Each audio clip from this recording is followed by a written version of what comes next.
So it really does seem like even though the Valentina would be available for YRG, Echo already have something prepared. They're ready and they know how to handle that Valentina. Game number 3, the draft is up. And there is a draft adjustment here for Echo, who are looking to be playing on the blue side this time. They still ban out the Diggy, but they ban out the Claude, and now they're banning out the Fanny. Yep.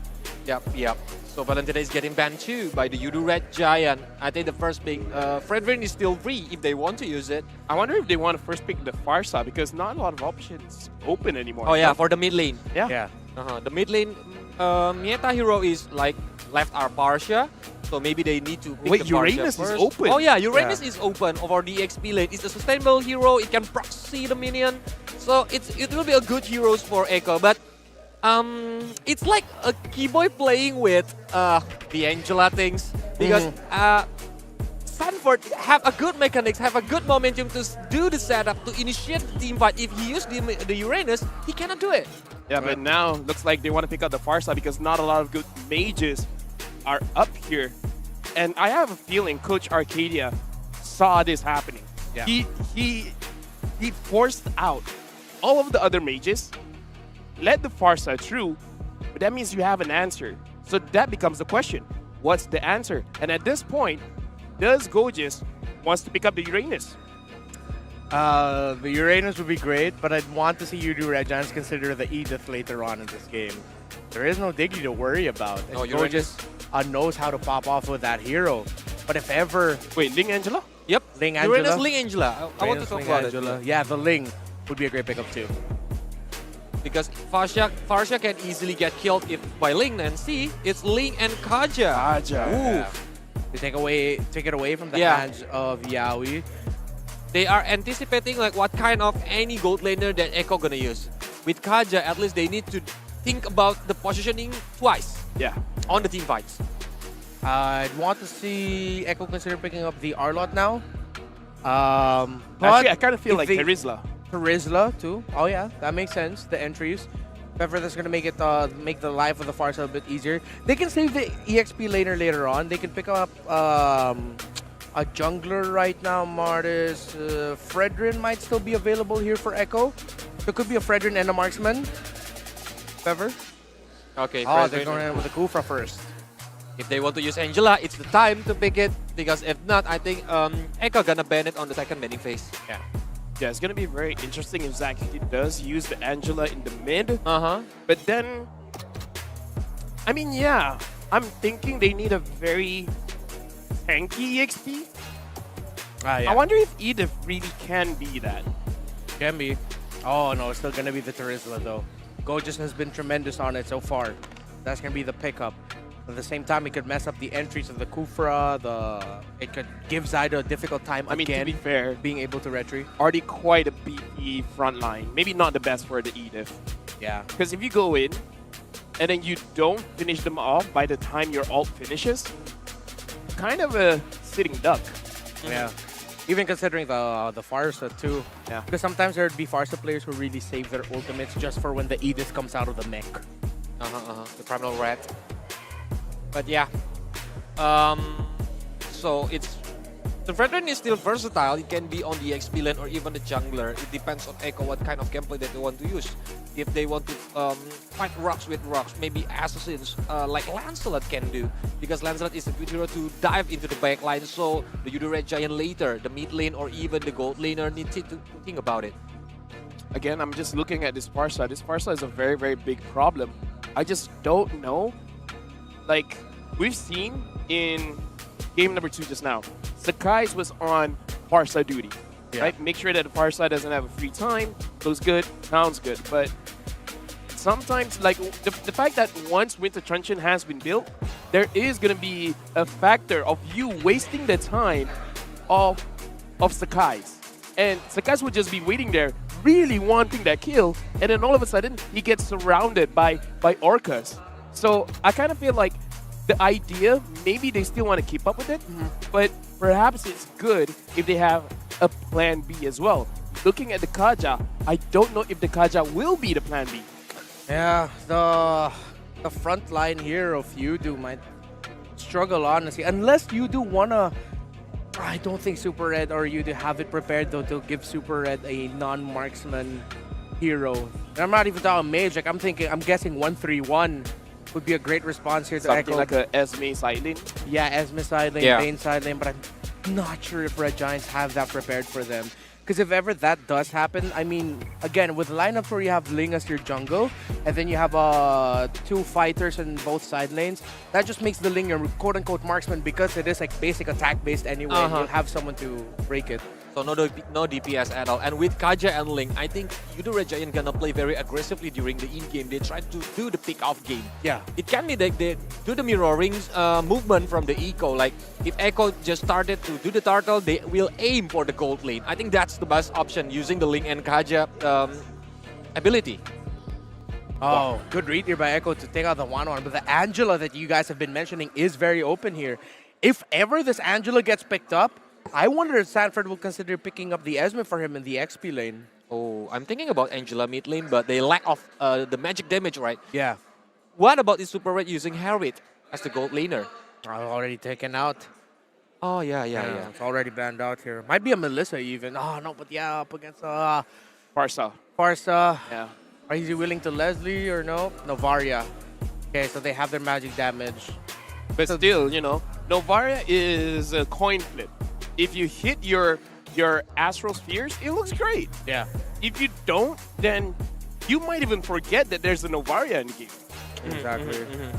Bingo. Because Novaria need the map control, need the tempo for his teammates to lead the game. Yeah. If not, Novaria gonna facing a hard time. Wait, because there's Novaria, are they going for a Beatrix?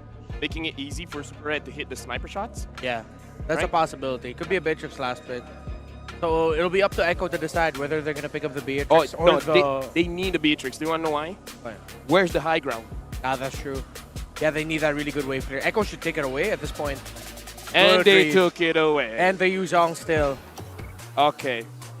Whatever they pick up, if it doesn't have a good high ground, not a lot of good defenses later on. Yeah. But again, whatever happens now, this will all be on Zach QT and Pancake in this game. Yeah, definitely. Especially if this isn't a good high ground hero. So much dive and reach on the side of Echo. Kufra, Yuzhong, and Fredrin will just provide space for the back line. This gold laner pick will be massive. If they want counter punish possibility, maybe a Melissa. But then again, they'll really have to watch out for that Farsa and try to bait things out. But right now, it seems Or like they're another hovering carry. over carry, yeah. Yeah, They're carry is hovering good carry. because they have 3 tanky heroes like the Yuzhong, the Fredrin, and the Kuvra, and yep, there he goes. Still the carry. Well, I mean, Wow. like, I can see how good the carry pick is going to be here, but I don't know. I'm going to throw it over to Eterna. Red Giants now doesn't look like they have a lot of high ground. Will that be a problem? Honestly, I think it might be. I mean, in this particular game, coming into game number 3 for both of these teams, I felt like Echo outdrafted Yudu here. I think Echo had some really great ideas put in play in Yudu. They were going for that big setup, but it was read into by Echo. They expected these adjustments, and man, I don't know. I think Yudu have a lot of work to be putting in, but considering how the first 2 games went, despite having some bad matchups, they still pulled it back to the brim. So there is still an opportunity, but we're still leaning more toward, well, I am leaning more towards Echo. Me too. I said it. Yeah, me too, me too, me too. Echo train. Join the Echo party. Express. Echo Express. But I do agree with you. I mean, there are certain moments where it's like, you know, this matchup doesn't make sense. It shouldn't work out. But I guess like this, the grit coming in from the Yudu Red Giants, they make these things that on paper shouldn't work out.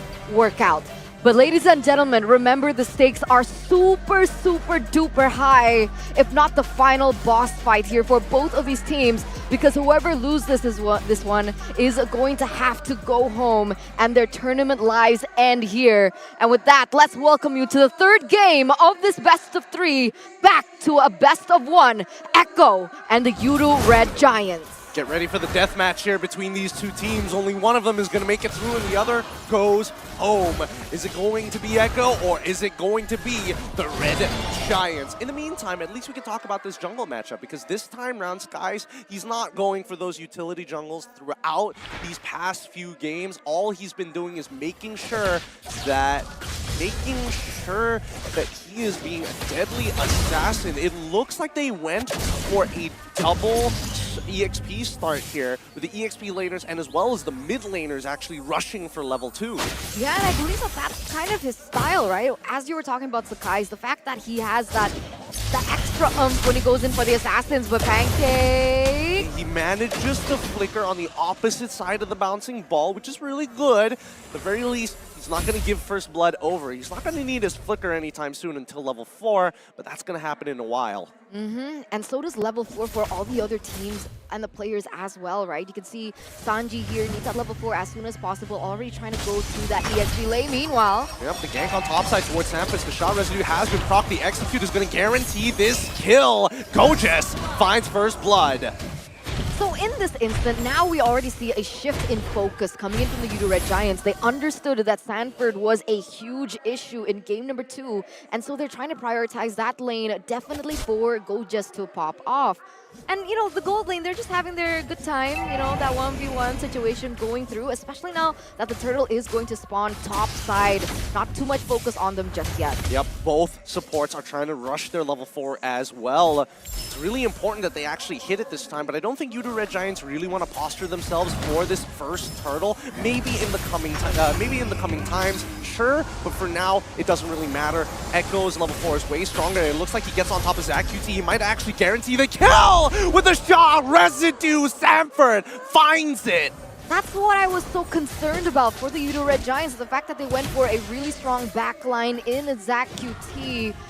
And the fact is, Sanford, Way of Dragon, goes to the backline, uses his abilities, and then he just gets taken out. So now Zach QT has a little bit more homework to deal with as Sky's here, trying to delay that buff take. Zyda, will he be able to get it? I don't know. Gojes is kind of low on mana here. I don't think he's going to have everything. He's going to go for the penalty zone. Skies is still able to secure that purple buff, but Gojes, he can't follow up on this damage because he doesn't have the mana. Not you, yeah. It's tough, right? He went in for more sustainability from the talents as well as his emblem choices, especially with the Brave Smite as well. So of course that is going to be a little bit more difficult when he loses that mana up. But meanwhile here in the bottom lane, now there's focus. Now Super Red is caught in a tough position as Yaoi already looking to get that trade on. Yeah, they're posturing for the dive. They want to see if Super Red is going to get caught lacking here. Top side, however, once again, Jungler is nearby, but Gojes, he's got to be extremely careful. If he gives any more kills over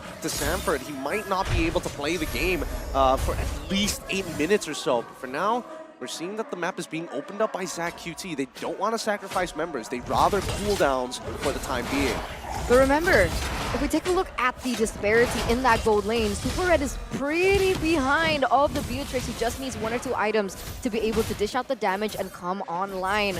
So definitely there is still an issue for Udo Red Giants in this first few minutes of the game, where they haven't been able to help out Super Red here in the early game. Exactly. They're trying to open up the map as much as they can, and even Sky can't seem to find an opening. He spots out Sanford, but this turtle really isn't their priority. They don't really care about it at all. It's all about getting their jungler ahead so they can use that momentum to maybe push up or at least elevate one of the side laners. And at this point, you can already see Zyda already with a level ahead of Sakai's, And with that, that should be a free turtle here for Echo, pushing them to 2,000. Yaoi! Yep, he finds Pancake, he falls into the Bandit's range. Well, the flickers just in time, but Sanford's here to turn it around instantly, finding another kill. Zach QT doesn't have the damage just yet. He is more of just a surveillance drone more than anything else. But I mean, at this point, that's already huge damage, seeing as he's only completed 1 item so far. Not even an item, actually.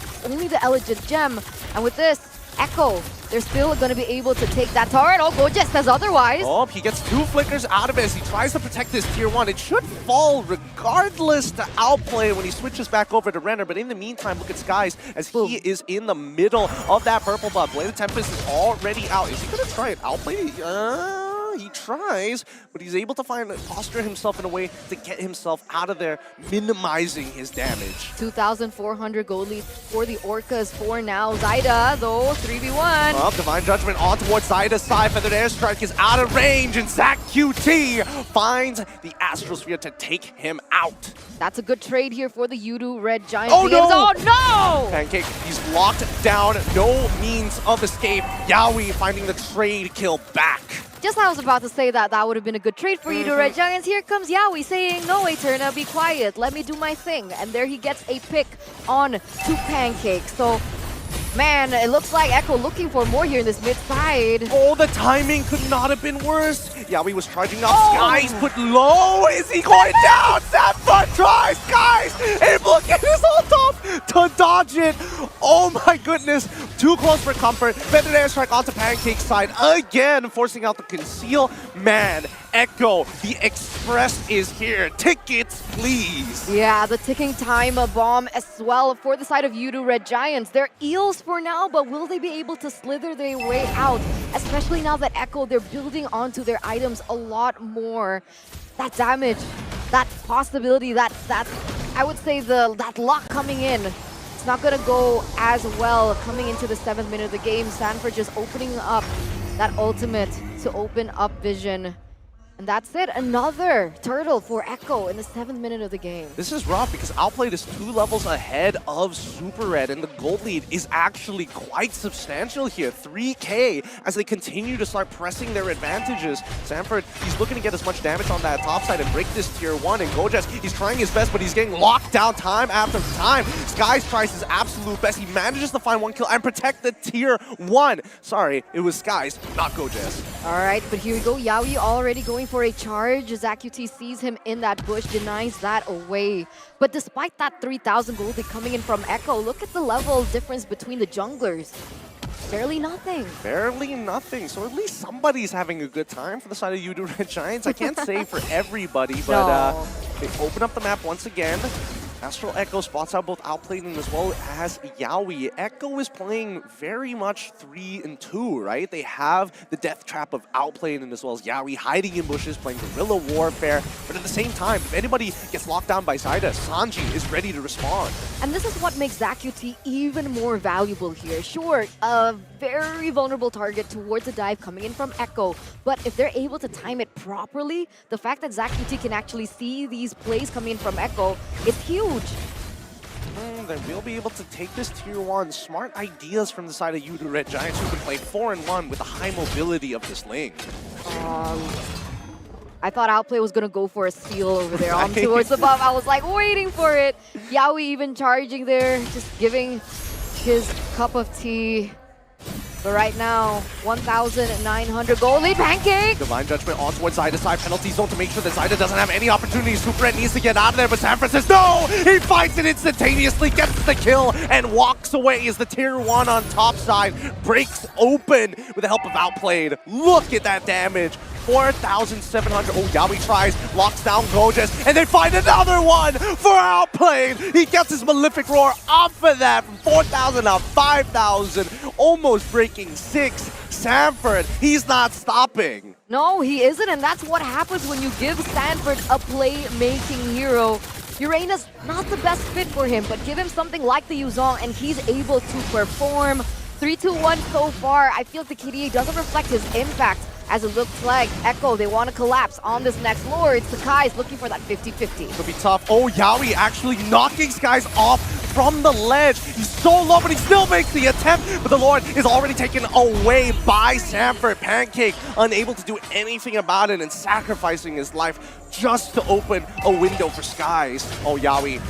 Don't do it to him. He finds 2, locks down 2, Sanford pins them down and gets finished off. Skies is dead, and Sanford flies away in his Black Dragon form. This is so brutal on so many different levels, and this is the level of Echo that we've been waiting for. But Gojas, He gets canceled out. The bouncing ball doesn't let him use the penalty zone. And now even Sanji won't let him go through. Flickering for this kill. This is just a statement piece for the Echo Express. All I'm thinking about is the ticket please guy when he rips his shirt and he's just got abs. That's Echo right now. I understand that reference, but this is a 5,000 gold lead now for Echo with all these turrets falling down like flies, crumbling like ashes. It looks like the next thing that's going to be crumbling is the dreams of the Yudu Red Giants. I mean, how do they come back? You know, Super Red is so far behind.